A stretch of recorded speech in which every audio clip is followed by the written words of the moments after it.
Harusnya kalau komposisinya adalah dia bergabung dengan yang seperti ini, karena memang ini lebih pengelompokannya lebih dekat, harusnya putusannya menjadi 6-3. 6-3 ya. Ada juga pertanyaan Bang, kalau boleh bertanya. Almas mengajukan permohonan dengan mengatakan bagi yang pernah menjadi kepala daerah. Kata pernah, dia harus menyelesaikan masa jabatannya. Ya. Persis. Lalu tiba-tiba di putusan ada tambahan kata. Pernah atau sedang. Persis. Nah siapa yang melakukan perubahan itu? Kita nggak tahu ya, tapi kalau kita lihat gejalanya, ini kan ada 3 nama nih yang sebenarnya konsisten di sini. Dia, ya. Ya kan, yang kemudian bicara di sini. Yang paling konsisten itu adalah Guntur Hamzah. Guntur Hamzah. Karena Guntur Hamzah itu kan dari awal. Ya kan? Guntur Hamzah itu dari awal di semua kasus dia menerima. Guntur Hamzah ini hakim yang masuk dadakan ke Mahkamah Konstitusi karena harus diingat bahwa Guntur Hamzah ini adalah hakim yang menggantikan Hakim Aswanto secara pelanggaran konstitusi juga. Ya. Kita harus tetap ingat. disahkan. Tapi tetap disahkan. Ya. Dan jangan lupa Guntur Hamzah ini pernah juga melakukan perubahan pada putusan sehingga dijatuhkan sanksi etik. Ya. Dan dia dulu adalah Sekretaris Jenderal Mahkamah Konstitusi. Persis. Nah, hal yang menarik lainnya adalah kalau kita baca dari dissenting opinion Saldi Isra, Arif Hidayat, Suhartoyo, dan Wahidudin Adams, kebanyakan isinya itu, walaupun ada juga bagian menganalisis perbedaan mereka dengan putusan mayoritas, tapi kebanyakan itu adalah seakan-akan dalam tanda kutip sumpah serapah. Ada kemarahan Saldi Isra yang dituliskan di situ, ada kemarahan Arif Hidayat dituliskan di situ, ada kegundahan Wahidudin Adams yang dituliskan di situ. Betul. Nah barangkali lagi-lagi itu barangkali yang bisa menjelaskan kenapa putusan ini baunya anyir. Dan saya kira itu yang saya tuliskan di sebuah media nasional, kemudian saya katakan bahwa ya putusan begini ini memperlihatkan betapa palu hakim sebenarnya patah berkeping-keping di hadapan putusan Almas.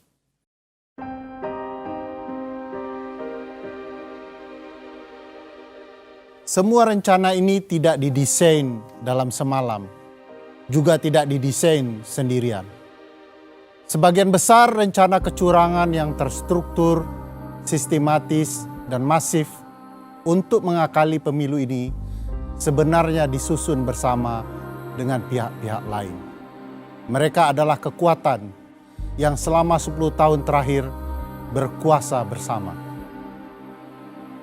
Persaingan politik dan perebutan kekuasaan, desain kecurangan yang sudah disusun bareng-bareng ini akhirnya jatuh ke tangan satu pihak, yakni pihak yang sedang memegang kunci kekuasaan di mana ia dapat menggerakkan aparatur dan anggaran.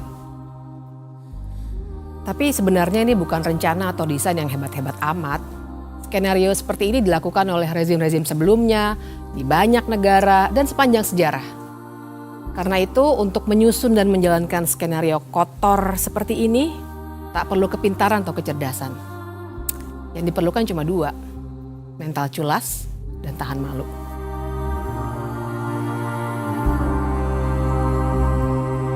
Sekarang ini saya mau fokus dulu bekerja, ngurusi masalah rusun, masalah monorail, masalah MRT, masalah kesenjangan tadi, masalah copet tadi, masalah-masalah itulah. Jadi saya yang paling kecil kayak Kaisang ya jualan pisang goreng, kemudian yang gede Gibran itu jualan martabak, ini yang Ayang sama suaminya mau jualan kopi ya silakan lah. Mau terjun ke politik juga silakan, nggak tahu saya. Tanyakan aja ke anaknya langsung.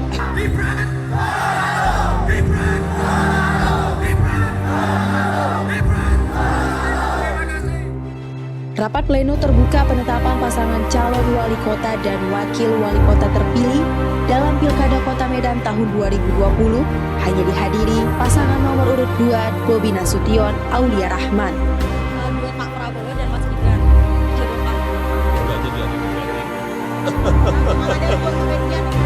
Pertama umur, Yang kedua, kamu baru 2 tahun aja jadi wali kota.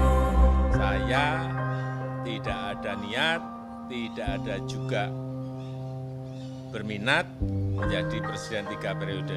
Jauh-jauh hari sebelum menjadi perdebatan berkepanjangan, Presiden sudah memberikan kode kuat soal cawe-cawe dalam pemilu 2024. Saya tahu dalamnya partai seperti apa, saya tahu. Partai-partai seperti apa, saya tahu. Ingin mereka menuju kemana, saya juga ngerti. Informasi yang saya terima komplit. Dari intelijen saya ada BIN, dari intelijen di Polri ada BIK, dari intelijen di TNI saya punya BAIS, dan informasi-informasi di luar itu. Angka, data, survei, semuanya ada.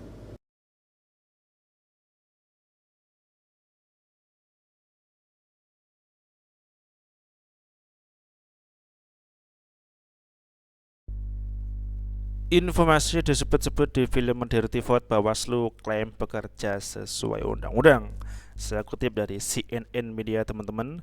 Ketua Badan Pengawas Pemilihan Umum Bawaslu, Rahmat Bagja, ikut merespon soal film dokumenter Dirty Vote yang baru saja dirilis. Dalam film dari rumah produksi Watchdog itu, Bawaslu berulang kali disebut, bahkan Bagja menegaskan Bawaslu menerima kritik publik, namun ia mengklaim Bawaslu sudah melakukan tugas dan fungsi sesuai aturan undang-undang. Nah, tergantung masyarakatnya juga, perspektif masyarakat silakan. Kami tidak bisa mendrive, menyetir perspektif masyarakat, ujar Bagja di gedung Bawaslu Jakarta Pusat. Teman-teman, jika mengkritisi Bawaslu silakan saja, tidak ada masalah bagi Bawaslu selama kita melakukan tugas fungsi sesuai dengan peraturan perundang-undangan, sambungnya. Bagja pun tak banyak berkomentar lebih jauh, dia hanya mengatakan hal-hal yang menimbulkan konflik sebaiknya dihindari jelang pada pemungutan suara pemilu 2024. Hal-hal yang bisa menimbulkan konflik dan lain-lain lebih baik dihindarkan karena sekarang menjelang masa pemungutan suara. Jangan sampai masa pemungutan suara ini terganggu gara-gara hal tersebut, ucap dia. Rumah produksi Watchdog merilis film dokumenter Dirty Vote, film yang disutradarai oleh Dandi Dwi Laksono. Itu berisi tentang dugaan kecurangan-kecurangan di pemilu 2024. Film itu menampilkan 3 orang ahli hukum tata negara, yaitu Bivitri Susanti, Ferry Amsari, dan Zainal Arifin Mokhtar. Ketiganya menerangkan betapa berbagai instrumen kekuasaan telah digunakan untuk tujuan memenangkan pemilu sekalipun prosesnya menabrak hingga merusak tatanan demokrasi. Dikutip dari siaran pers yang diterima oleh CNN Media, dalam film tersebut Bawaslu dianggap tak netral dalam menangani kasus-kasus pelanggaran kampanye yang melibatkan pasangan Prabowo Subianto dan Gibran Raka Buming Raka. Di antaranya saat Gibran berkampanye di Car Free Day di wilayah Tamrin Bundaran Hotel Indonesia dengan membagi-bagikan susu. Lalu penggunaan akun media sosial X Twitter milik Kementerian Pertahanan Kemanahan untuk mengampanyekan Prabowo Gibran. Faktanya, Bawaslu Im-Kompeten Bawaslu hanya berani memberikan sanksi teguran, padahal harusnya ada sanksi menjarakan agar peristiwa tidak terulang. Kata Ferry Amsari, dalam film Watchdog pernah merilis film-film dalam momentum pemilu. Pada 2004 mereka meluncurkan film ke-7. Lalu 2017 menjelang Pilkada DKI mereka memberikan film Jakarta on Fire. Pada Pilpres 2009 ada film Sexy Killer dan lain sebagainya. Kenapa munculnya pas mau awal-awal kita mau? Ya, begitulah. Dan bagaimana dengan respon TKN Prabowo? Kita simak berita selanjutnya. Masih sampai jumpa.